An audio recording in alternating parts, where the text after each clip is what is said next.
네, 지난주에 이제 제가 주님이 주신 감동에 대해서 좀 나누고 이제 하루가 지나서 이제 대선 결과를 좀 지켜봤었는데 제가 나눴던 거하고 다른 결과가 나왔습니다. 그래서 제가 뭐 개인적으로도 좀 혼란스러웠지만은 또 많은 분들이 좀 더 힘들고 또 혼란스러워 하실 것 같아서 제가 바로 이제 저희 성도님들에게 먼저 연락을 드리고 그다음에 이제 인터넷에 제가 사과의 글을 올렸습니다. 그리고 이제 하루 정도 기도하면서 사역을 접을 수도 있겠다는 생각까지 하고 그런 또 마음을 사실 좀 내려놓고 있는데 많은 분들이 또 이제 격려해 주시고 또 이렇게 지지해 주셨고 감사한 거 우리 성도님들이 몇 분 안 되시지만 그래도 한결같이 다 여전히 변함없이 신뢰해 주시고 또 이렇게 격려해 주시고 지지해 주셔서 제가 다시 또 그래서 이제 주님이 제게 주시는 기회를 생각하고 또 오늘 말씀을 전하는 자리에 설 수 있게 되었습니다.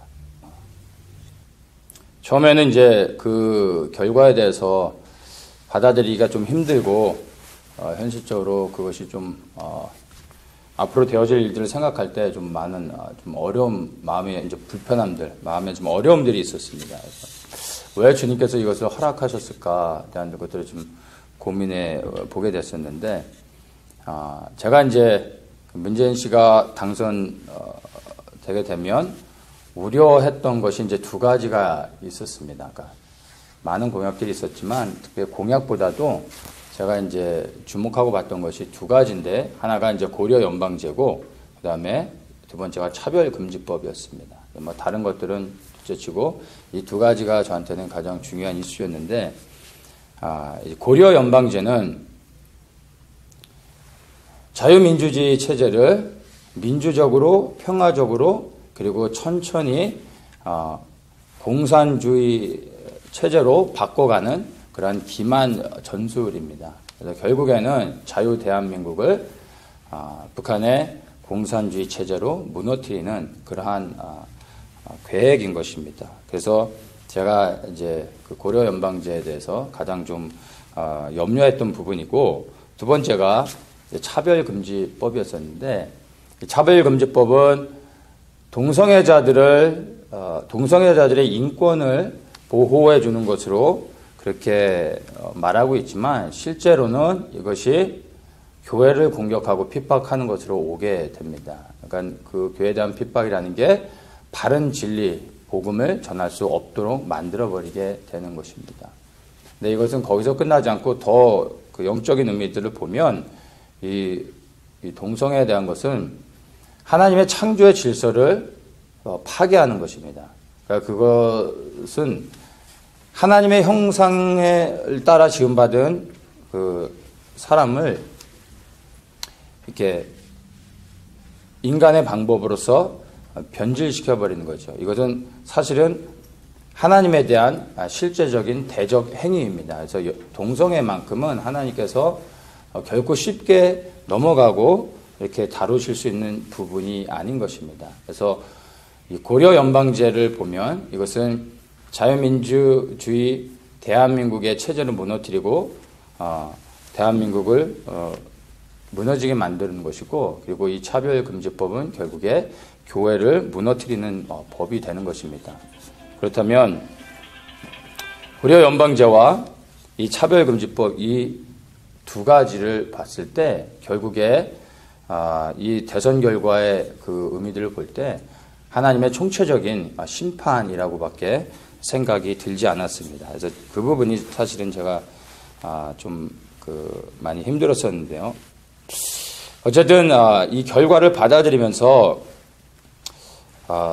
정말 대한민국에 그리고 세계 곳곳에 숨어있는 중보자들의 기도가 부족했나 하나님께서 보실 때는 정말 그 중보자들의 기도가 채워지지 않은 것인가 하는 그 생각들을 질문들을 좀 해보게 됐습니다. 자, 그러던 가운데 제가 이제 선거 다음 날부터 이제 좀 알게 된 게 인터넷상에서 그리고 또 동영상으로 많이 지금 이렇게 알려지고 있는데 다른 것이 아니라 부정선거 의혹에 대한 내용입니다. 그러니까 너무나 많은 분들이 두 가지의 다른 투표용지를 받았다라는 제보들을 하고 있는데 처음에는 제가 그것들을 봤을 때 원래 이제 대선이 끝나면 그런 이제 루머들이 항상 있어 왔으니까 뭐 이것도 그냥 그런 것 가운데 하나겠지 하고 이제 그냥 대수롭지 않게 생각을 했는데 인터넷 여기저기에서 올라오는 글들을 봤을 때 단순한 루머나 의혹이 아니라 정말로 불특정 다수의 사람들, 그다음에 전국적으로 그리고 또 이제 해외에 있는 사람들까지도 동일하게 말하는 것이 줄이 없는, 칸이 없는 그러한 이제 투표용지를 받아서 투표를 했다는 사람들이 너무나 많이 이제 얘기를 하고 있습니다. 그러니까 이게 만약에 옛날에 이제 SNS 같은 것이 발달하지 않았을 때면 그냥 몇몇 사람들이 모여서 얘기하다가 그냥 끝났을 텐데 지금 이제 SNS가 발달하다 보니까 그것들을 쫙 돌리고 알리다 보니까 이제 사람들이 이제 다 거기에 이제 잘못된 투표용지를 받았던 사람들이 다 이제 반응하면서 얘기를 하게 됐습니다. 그래서 동영상으로도 그렇고 인터넷 여기저기에서 그것에 대한 많은 이야기들이 이제 오가는 것을 보면서 이것이 단순한 의혹으로서만 볼 것이 아니라 뭔가 정말로 부정선거가 있을 수 있겠구나 하는 것들을 좀 생각하게 되었습니다. 그래서 이제 그것들을 보면서 좀 여전히 좀 풀리지 않는 것이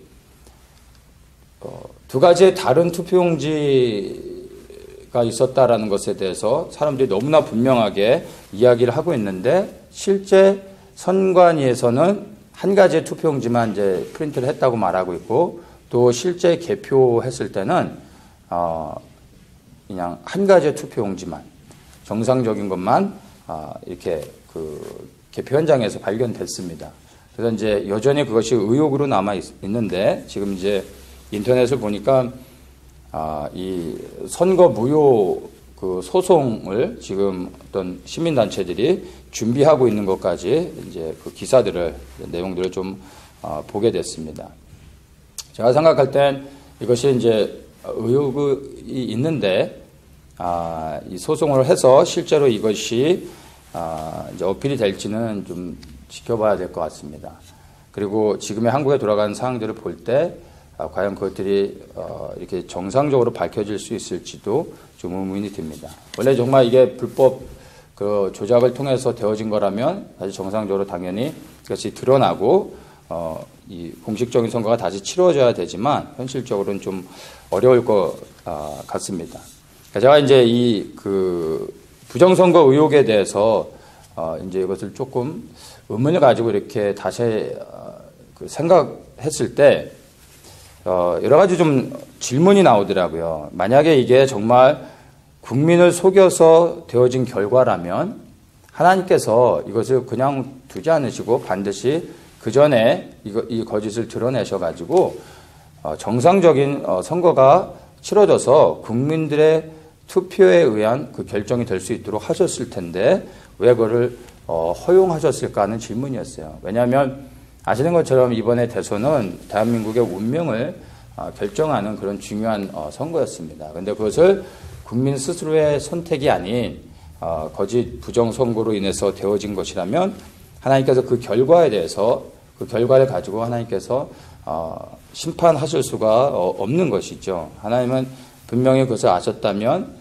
막으실 수 있는 분인데 왜 그게 정말 거짓 어떤 부정선거에 의한 결과였다면 왜 막지 않으셨을까 하는 것들을 좀 생각해 보게 되었습니다. 그리고 그것을 통해서 이게 정말 부정선거로 되어진 결과라면 그리고 하나님이 그것을 의도적으로 허용을 하셨다면 거기에는 우리 하나님의 깊은 뜻이 있고 우리에게 소망이 될 수 있다라는 것을 제가 좀 생각하게 됐습니다. 진실이 밝혀지는 것도 중요하지만 그것보다 더 중요한 것은요, 그 과정을 통해서 하나님의 뜻이 이루어지는 것이 더 중요합니다. 그러니까 하나님께서는 악을 통해서도 그것을 허용하시지만 하나님의 선을 이루어 가실 수 있는 분입니다. 그래서 큰 하나님의 픽처를 볼 때 하나님께서 그것을 허용하시고 하나님의 뜻을 이루어 나가시는 과정으로 우리가 이해할 수 있을 것 같습니다. 제가 이것을 좀 말씀드리는 이유는 그러니까 그 부정선거에 대한 가능성을 제가 제 자신이 지난주에 이제 개인 감동으로 나눴던 것에 대한 변명을 삼기 위한 것이 전혀 아닙니다. 그거는 제가 이미 이제 그 글을 통해서도 분명하게 말씀을 드렸기 때문에 그거에 대해서는 제가 변명의 여지가 없고 제 실수입니다. 그래서 그런 내용으로 말씀드리려고 하는 게 아니라 이 정말 부정선거에 대한 그 가능성으로서 이것이 이렇게 결과가 되어졌다면, 그러니까 부정선거에 의한 결과로 이렇게 되어졌다라는 전제하에서 우리가 볼 때 이것은 우리에게 소망이 될 수 있음을 나누기 위한 것입니다. 뭐냐면 하나님께서 알고 계셨지만 의도적으로 그것을 허용하셨을 때는 바로 하나님이 악한 정권에 대한 심판으로서 그것들을 의도적으로 허용하실 수 있다라는 것입니다. 그러니까 만약 국민의 선택이었다면 이것은 국가에 대한 심판이고 한국 교회에 대한 심판인 것입니다. 그러니까 총체적인 심판이고 이것은 그냥 대한민국 전체에 대한 심판이 되어질 수 있는 부분이었습니다. 근데 만약 이것이 거짓 세력의 속임수에 의해서 되어진 것이라면 이것은 대한민국에 대한 심판이라기보다는 바로 그 거짓 세력들에 대한 심판으로서 하나님께서 그 흐름을 만들어 가실 수 있다라는 것을 한번 생각하게 됐습니다. 그리고 그 과정 가운데서 하나님께서 한국 교회들을 회복시키시는 그러한 일들을 이루어 가실 수 있겠다라는 것을 좀 생각하게 됐습니다. 그러니까 말씀드린 것처럼 하나님께서는 악을 허용하시지만 그 악을 통해서도 하나님의 선을 충분히 이루어 가실 수 있는 분입니다. 그래서 하나님은 하나님이 되시는 것입니다. 그러니까 악을 허용하시고 그 악이 득세하고 다 드러났을 때 비로소 하나님께서 그 악을 다시 심판하시며 제거하실 수 있다라는 것을 우리가 이해해야 됩니다. 그러니까 새 포도주는 새 부대에 넣어야 된다는 것을 우리가 말씀을 통해서 알고 있습니다. 근데 하나님께서 새 지도자를 우리 대한민국에게 주시기 전에 바로 대한민국을 새롭게 정화시키는 과정으로서 지금의 이 어려운 시기들을 우리가 이해하면 우리가 소망이 생길 수 있는 것입니다.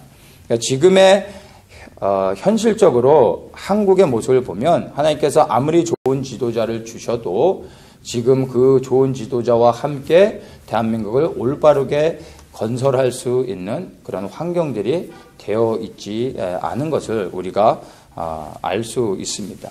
그래서 먼저 하나님께서 한국을 새롭게 하시고 그 다음에 하나님이 기뻐하시는 지도자를 국민들의 이 공정한 선택을 통해서 뽑을 수 있도록 하나님께서 다시 우리에게 그런 기회를 주실 수 있다는 것을 저는 이제 소망하게 되었습니다.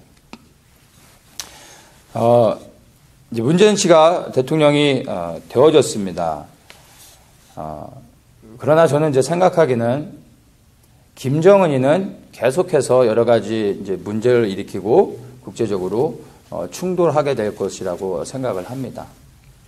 왜냐하면 하나님께서 북한을 향해서 이미 심판을 정하셨기 때문입니다. 그러니까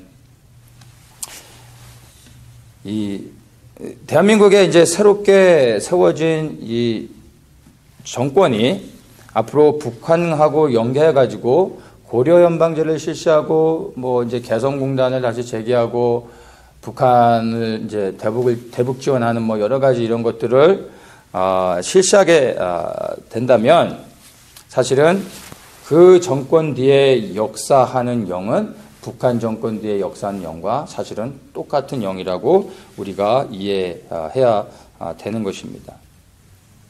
그래서 북한 정권이 심판을 받을 때 동일하게 그 흐름 안에서 동일한 심판을 받을 수 있다는 것을 우리가 볼 수 있어야 됩니다. 그리고 그 심판 가운데 이제 하나님께서 한국 교회들을 회복시키시는 그런 일들을 하실 수 있습니다.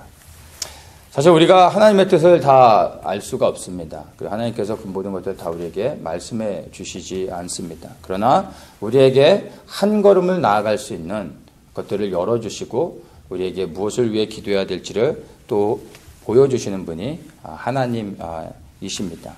지금은 이제 우리가 무엇을 알려고 하기보다 보이지 않는 가운데서도 그분을 신뢰하는 그 믿음이 더 중요한 때입니다. 앞이 보이지 않는 깜깜한 어둠의 그런 시대에 우리가 들어서게 됐습니다. 이제는 보고 따라가는 것이 아니라 믿음으로 듣고 신뢰하며 따라가야 되는 시대가 되어졌습니다. 주님이 이런 상황 가운데 더욱더 우리에게 분명하게 말씀해 주시고 우리를 인도해 주실 것이라고 생각합니다. 중요한 건 이제 우리가 하나님의 신실하심을 더욱더 믿고 의지하며 나아가야 되는 것입니다. 저는 여전히 흔들림 없이 믿고 있는 것이 대한민국을 향한 하나님의 그 선하신 뜻은 통일 대한민국이라는 것입니다. 그리고 그날이 이제 점점 가까이 다가오고 있음을 저는 확신합니다. 이 통일 대한민국 안에 북한의 구원이 있고요. 더 나아가서 이제 주의 길을 예비하는 민족적 사명이 있는 것입니다. 바로 이것들을 위해서 하나님께서 통일 대한민국을 우리에게 허락해 주실 것이라고 믿고 지금의 이 아픔과 절망 그리고 이 두려움, 이 암담한 현실들이 사실은 그 모든 과정 가운데 있고 이제 이 산을 하나 넘으면 하나님께서 우리에게 그 소망을 반드시 허락해 주실 것으로 믿습니다. 그래서 이 모든 위기의 순간조차도 하나님의 뜻을 이루어가는 과정으로서 우리가 주님을 소망하면서 여전히 포기하지 않고 나아갈 수 있다고 저는 생각을 합니다. 제가 이제 홍준표 씨가 당선이 됐다면 전쟁이 언제 일어날까에 대한 질문들을 좀 가지고 있었습니다. 근데 이제 반대가 되어졌습니다. 그래서 의심의 여지 없이 제가 볼 때는 생각보다 빨리 진행되어질 수 있을 것 같습니다. 4월달 연합뉴스에서 제가 이제 기사를 봤는데 다음 달 6월달에 이제 주한미군에서 군인 가족들과 그리고 미국에 거주하는 많은 이제 미국인들을 이제 대피시키는 그런 대규모 이제 훈련을 실시한다고 합니다. 그 규모가 사상 아주 그 유례가 없을 만큼 아주 큰 규모로 실시하게 된다고 합니다. 그러면서 마지막으로 멘트한 게 이것은 통상적인 그런 훈련 과정이라고 이제 설명을 했습니다.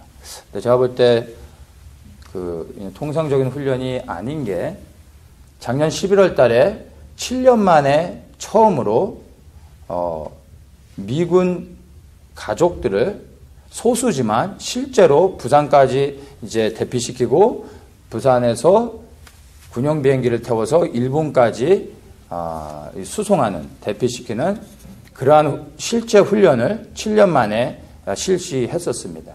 그런데 무슨 군사작전 훈련도 아니고 그냥 민간인들을 대피시키는 훈련을 이제 1년도 안 됐는데 또다시 다음 달에 작년 11월에 해놓고 이번 6월에 또다시 대규모로 그 훈련들을 진행한다고 합니다. 그걸 볼 때 우리가 조금 유심히 좀 지켜보아야 될 필요가 있을 것 같습니다.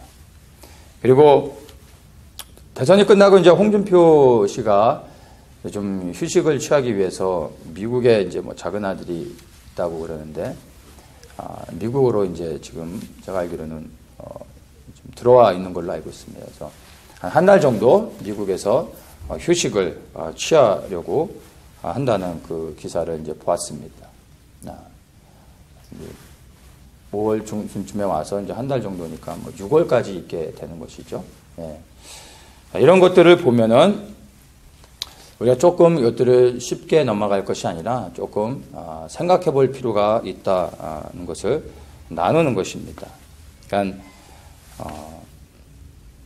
한반도에서 전쟁이 일어난다면 그 전쟁의 어떤 시기나 어떤 방법이나 그리고 장소는 우리가 예상하지 못했던 때, 예상하지 못한 곳에서 갑자기 일어날 수 있음을 우리는 좀 인지하고 있어야 됩니다.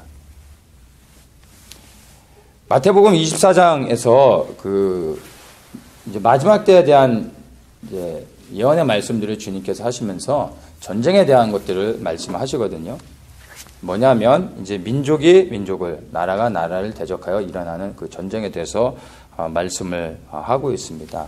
이것이 그냥 이렇게 볼 때는 민족과 민족, 나라와 나라 이게 뭐 다 같은 의미로서 그냥 이렇게 그 하나의 의미로 말씀하는 것처럼 보일 수 있습니다. 그런데 의미가 좀 다른거든요.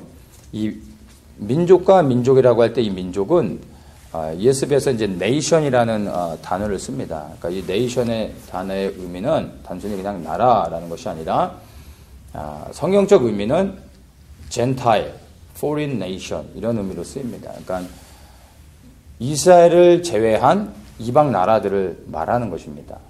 그러니까 대한민국이 될 수 있고요, 중국이 될 수도 있고요, 미국도 될 수 있는 것입니다. 그러니까 이스라엘을 제외한 이방 나라들을 네이션이라고 말하는 것입니다. 그래서 이 민족과 민족이 대적하여 일어나 싸우는 전쟁은 이방 나라들 간의 전쟁을 말하는 것입니다. 근데 이것을 단수로 말하고 있습니다. 그러니까 한 번의 전쟁을 의미한다라고 보면 될 것 같습니다. 그리고 나서 나라가 나라를 대적하여 일어난다라고 했는데 여기서 이 나라는 킹덤이라는 단어를 씁니다. 그러니까 킹덤이라는 단어는 여기서 상징적으로 우리가 의미를 두어야 됩니다. 그러니까 실제 존재하는 왕국이 아니라 상징인데 이 킹덤과 킹덤의 싸움은 쉽게 말하면 킹덤 오브 갓과 그리고 킹덤 오브 사단의 두 왕국의 전쟁을 말하는 것입니다. 그럼 실제로 그 왕국들의 전쟁이 아니라 이것은 상징이기 때문에 하나님의 왕국을 상징하는 나라가 이스라엘입니다. 그래서 이것은 이스라엘을 대적하여 공격하여 싸우는 그 전쟁을 바로 나라와 나라의 전쟁으로 우리가 이해하면 됩니다. 그래서 민족과 민족의 전쟁이 먼저 있고 나라와 나라의 전쟁이 먼저 있는 것입니다. 다시 해서 이제 이방 나라들 간의 전쟁이 있고 그 다음에 이스라엘과 대적하여 싸우는 어떠한 전쟁이 있게 되는 것입니다. 이 두 전쟁 사이에서 얼마만큼의 시간적인 그 갭이 있는지는 우리가 이 본문을 통해서는 알 수는 없지만 분명히 어떤 한 번에 그 모든 세계 사람들이 봐도 분명하게 알 수 있는 큰 전쟁이 있고 그리고 나서 이제 이스라엘을 대적하여 일어나는 전쟁이 있게 되는 것입니다. 그리고 이 전쟁이 이렇게 이제 민족과 민족, 나라와 나라가 대적하는 전쟁이 있고 난 후에 8절에 보면 이 모든 것이 재난의 시작이라 이렇게 말하고 있거든요. 이 재난을 뭐라고 설명하냐면은 the beginning of the birth pain이라고 성경에서 이제 말하고 있습니다. 그러니까 이 재난은 그 전쟁으로 인하여 당하는 애통함과 슬픔을 말하는 건데 이것을 여인의 해산의 고통으로 설명하고 있습니다. 그러니까 무엇을 해산하는 것입니까? 하나님의 나라가 이 땅에 이제 잉태되어진 하나님의 나라가 해산되어지는 하나님의 나라가 출현하는 것을 말하는 것입니다. 그래서 재난의 시작이라고 말하고 있으면 그 하나님의 나라가 실제로 이 땅에 이루어지기 위한 진통들이 시작된다라는 것이죠. 그러니까 예수님께서 실제로 이 땅에 내려오셔서 감람산 위에 서셔서 예루살렘에서 온 열방을 통치하실 때 하나님의 나라가 이 땅에 이루어지는 것입니다. 그런데 그게 곧 예수님의 재림을 말하는 것이죠. 이 재난의 시작이라 말할 때는 바로 예수님께서 이 땅에 내려오시기 위한 그 모든 것들이 시작되어지는 것이 바로 이 두 가지의 전쟁 후에 되어지는 것입니다. 그래서 이것이 재난의 시작은 다니엘서에서 말하는 마지막 때의 한 이래가 시작되어지는 그 시점을 재난의 시작이라고 우리가 이해하면은 될 것 같습니다. 그러니까 이 두 가지의 전쟁이 언제 있을지는 모르지만 이제 속히 되어질 수 있는 일임을 우리가 좀 분별할 수 있어야 되고요. 저는 개인적으로 환란 전 휴거를 믿습니다.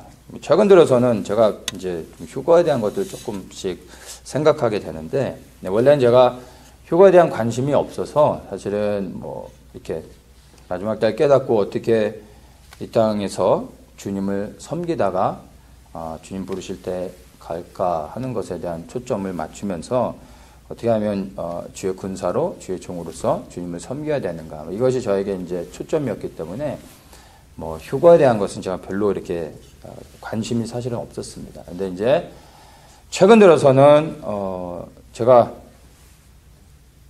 그 콧노래를 부르는데 저도 모르게 이제 콧노래를 부르는 걸 제가 듣다 보니까 뭘 부르고 있냐면은 이 찬송가 중에 휴거 찬송 있죠. 휴거 찬송을 제가 부르고 있는 거예요. 제가 음악적인 재능이 전혀 없어서 제가 콧노래를 안 부르거든요. 근데 요 근래 들어서 계속 콧노래가 나오는데 하필 또 그게 휴거 찬송이라는 거예요. 그래서 제가 다시 한번 휴거에 대한 생각도 하게 되고, 주님이 이렇게 마음을 주시는 것인가 하는 것도 한번 좀 생각하게 되고, 또 최근 들어서는 이제 우리 성도님들에게 휴거에 대한 바른 성경적인 그 어떤 분별들, 어떤 그 견해들을 올바르게 가질 수 있도록 그것들을 나눠야 되겠다는 생각들을 좀 하게 됩니다. 자, 이런 것들을 보면 재난의 시작, 곧 다니엘서의 마지막 한일회가 시작되어지는 그 시점에 저는 휴거의 사건이 있을 거라고 생각을 합니다. 그러면 정말로 지금 그 휴거의 사건으로 볼 때 우리에게 주어진 시간들이 생각보다 많지 않을 수 있다라는 것을 제가 나누기 위한 것입니다. 지금 우리가 살아가고 있는 이 시대에 대한 것들을 우리가 좀 분별해 볼 수가 있어야 됩니다. 자, 그러면 지금 현재 이러한 시대적인 상황 가운데 다가오는 전쟁 앞에서 우리가 정말 무엇을 해야 될지 우리가 좀 고민해 보아야 할 필요가 있습니다. 제가 최근 들어 이제 한국을 위해서 기도할 때 주님이 주시는 마음이 갑자기 예수를 모르는 가운데 죽어가게 될 그 영혼들에 대한 애통하는 마음을 주셨어요. 이상하더라고요. 세계에 수많은 사람들이 예수를 알지 못하는 가운데 죽어가고 있는데 그 애통하는 마음은 대한민국 그 한국 땅을 향한 마음이었어요.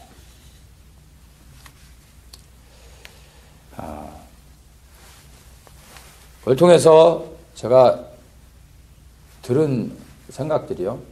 지금은 그 어느 때보다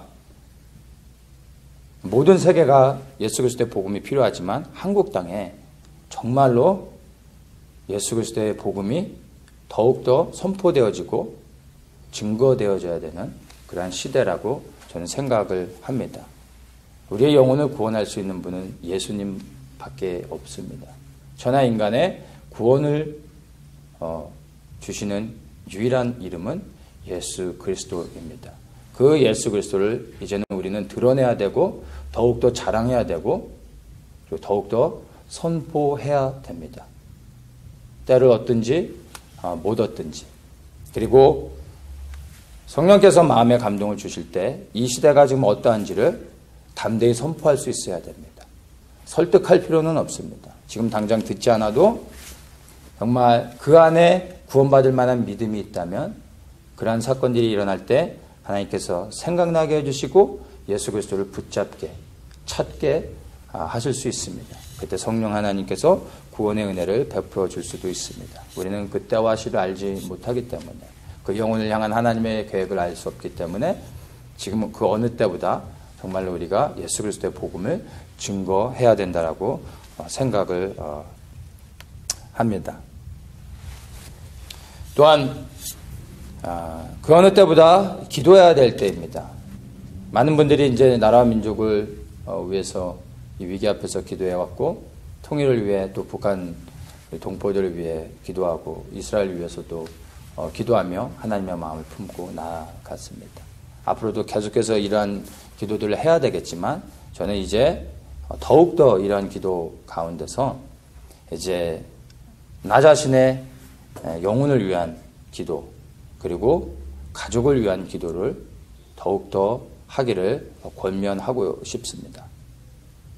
우리가 누군가를 위해 중보하는 것도 너무나 필요하고 또 중요하지만 지금의 이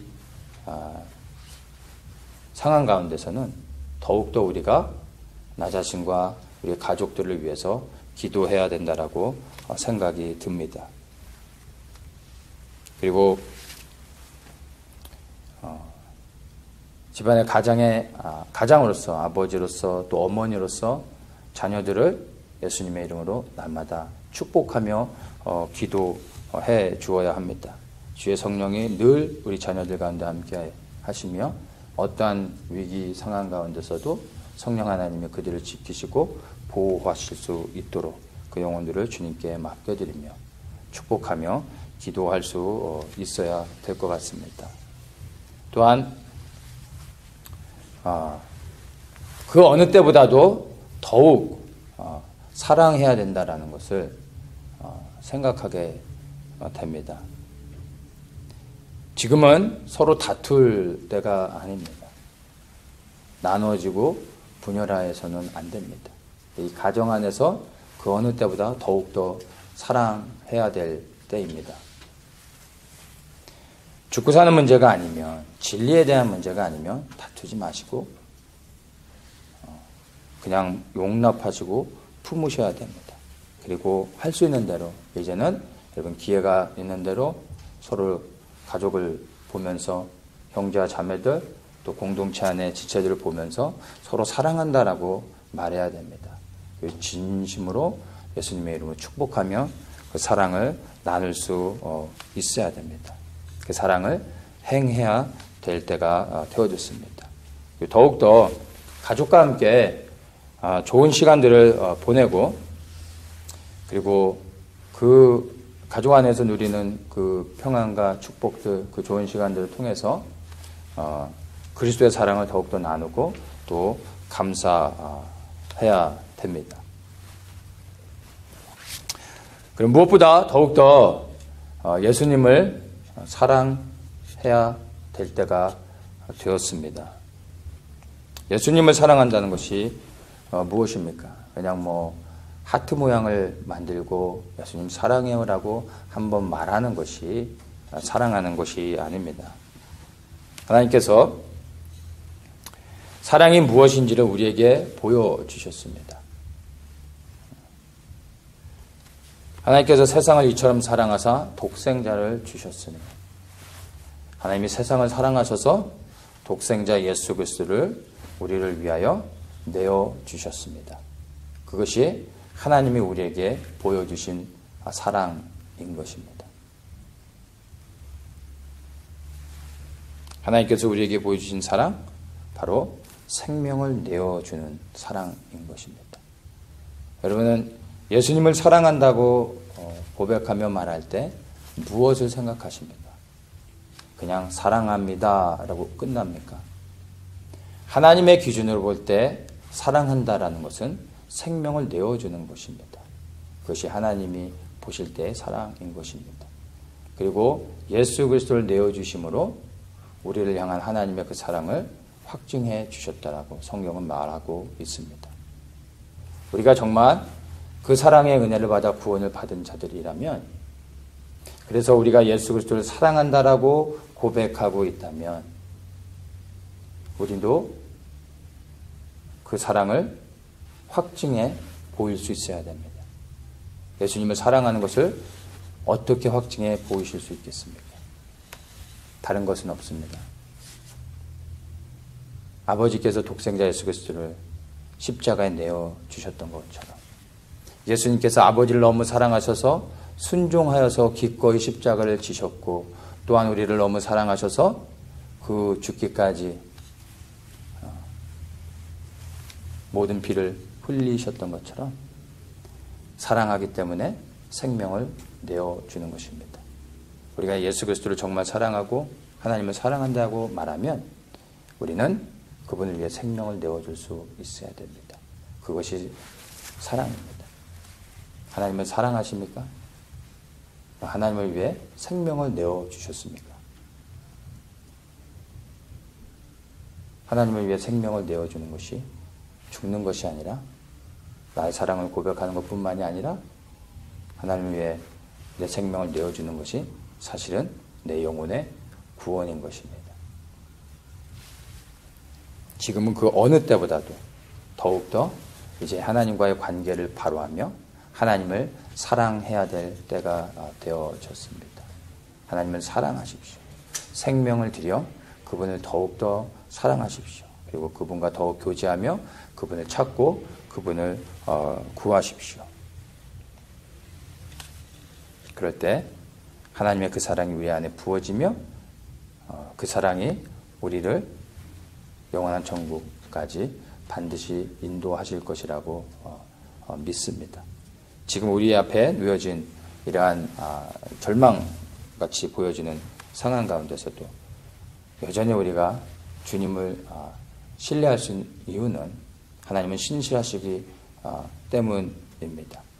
반드시 하나님께서 이제 암담하여 아무것도 보이지 않는 그런 대한민국의 현실 가운데서도 반드시 하나님의 선을 이루시며 이 암흑 가운데서 빛을 발하시고 이제 통일한국을 이루어내고 하나님께서 새롭게 대한민국을 열방 가운데 보내시며 또한 이스라엘까지 주의 길을 예배하는 그러한 거룩한 민족으로서 구별시키시고 하나님께서 사용하실 것이라고 믿습니다. 그 믿음을 가진 자들만이. 그래서 예수 그리스도를 사랑하고 하나님을 사랑해서 생명 드리는 자들이 이제는 보이지 않는 현실 가운데서 신뢰하며 기도의 자리로 여전히 나가며 포기하지 않고 주의 뜻을 구하며 하나님을 신뢰하며 간구할 때 하나님이 뜻을 이루실 걸로 믿습니다. 지금은 포기하는 것조차 낙심하는 것조차 허락되지 않는 위기의 순간입니다. 우리는 더욱더 주님을 신뢰함으로 그리고 하나님을 사랑함으로 그렇게 나아가기를 정말 간절히 원합니다.